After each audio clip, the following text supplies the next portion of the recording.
Former President Donald Trump now issued a subpoena from the January 6th committee. That committee seeking testimony and records from Trump as part of its investigation into the Capitol insurrection and the efforts, of course, to overturn the 2020 election. We'll have much more on that just ahead. That news just hours after longtime Trump ally Steve Bannon was sentenced to 4 months in prison for contempt of Congress for defying his own subpoena from the same committee. Bannon vowing to appeal. Today was my judgment day by the judge, and he stated for the appeal. We'll have a very vigorous appeals process. I've got a great legal team, and there'll be multiple areas of appeal. That judge allowing Bannon to stay free pending that appeal. For more, let's bring in once again ABC Justice Department reporter Alex Mallin. He's on the phone, and also our Jeff Robbins, former Chief Minority Counsel to the U.S. Senate Permanent Subcommittee on Investigations. Alex, let's start with you. The breaking news here. What more do we know? Well, on the Bannon sentencing today, Kira, we saw Judge Carl Nichols sentence him to 4 months behind bars and fined him $6,500, which is both of those are much less than what the Justice Department was requesting here. They wanted to fine him $200,000, and they wanted to sentence him to 6 months in prison. You know, they characterized in court today as his defiance of that subpoena from the January 6th Select Committee as a particularly egregious crime, and saying essentially that somebody who so flouted that subpoena should be punished to a time behind bars. Judge Carl Nichols, I think the most significant thing that he did today was stay his sentence. And so we're not going to see Bannon promptly report to time behind bars. He's going to have potentially months as he goes through this appeals court process. And so I think that the next thing we're going to obviously see is his lawyers officially file with the D.C. Circuit Court of Appeals. They're going to make their case that his conviction on this rare charge of contempt of Congress should be thrown out, and that could go up as far as the Supreme Court. We just don't know the schedule on that. So let's get back to that breaking news, Alex, and that subpoena now that has now been issued to the former president. What do we know?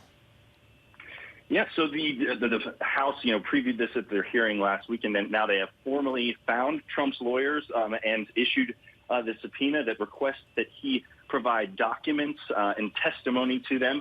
The document portion, they are mandating that he hand over any records related to the organization of January 6th and his attempt to overturn the 2020 election by November 4th. So that's 2 weeks away. That is a very quick turnaround for something that we would expect him to have voluminous amounts of evidence to have to hand over to them.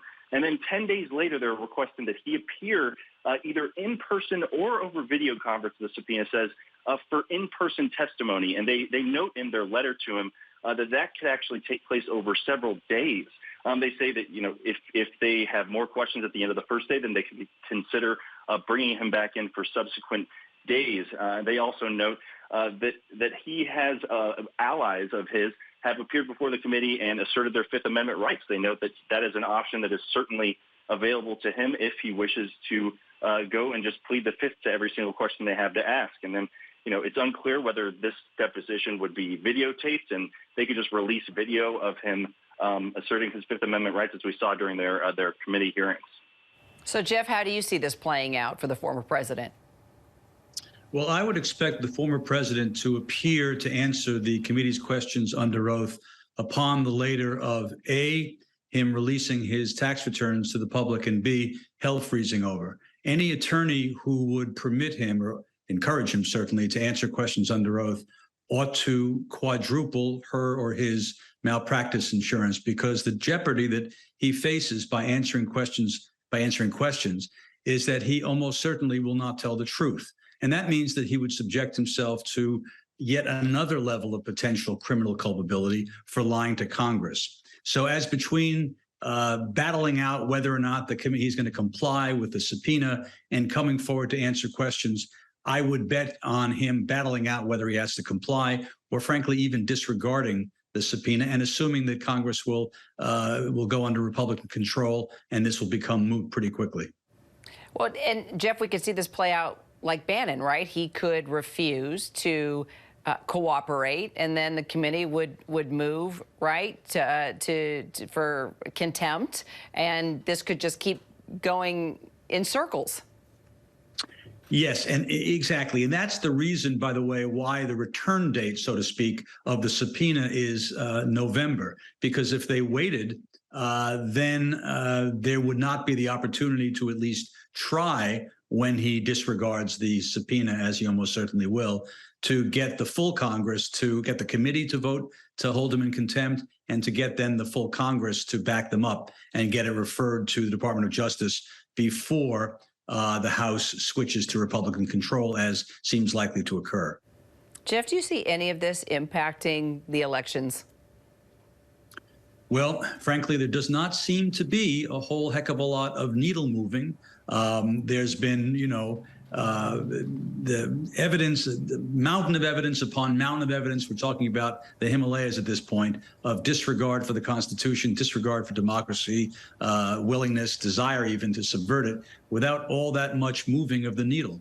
And so the latest polls certainly suggest that this is not likely to have that much impact on the midterm, certainly, because people seem to have it baked in somehow, and sadly, that this is what you have when you have Donald Trump. Jeff, Alex, thanks, guys. Appreciate it. Hi, everyone. George Stephanopoulos here. Thanks for checking out the ABC News YouTube channel. If you'd like to get more videos, show highlights, and watch live event coverage, click on the right over here to subscribe to our channel. And don't forget to download the ABC News app for breaking news alerts. Thanks for watching.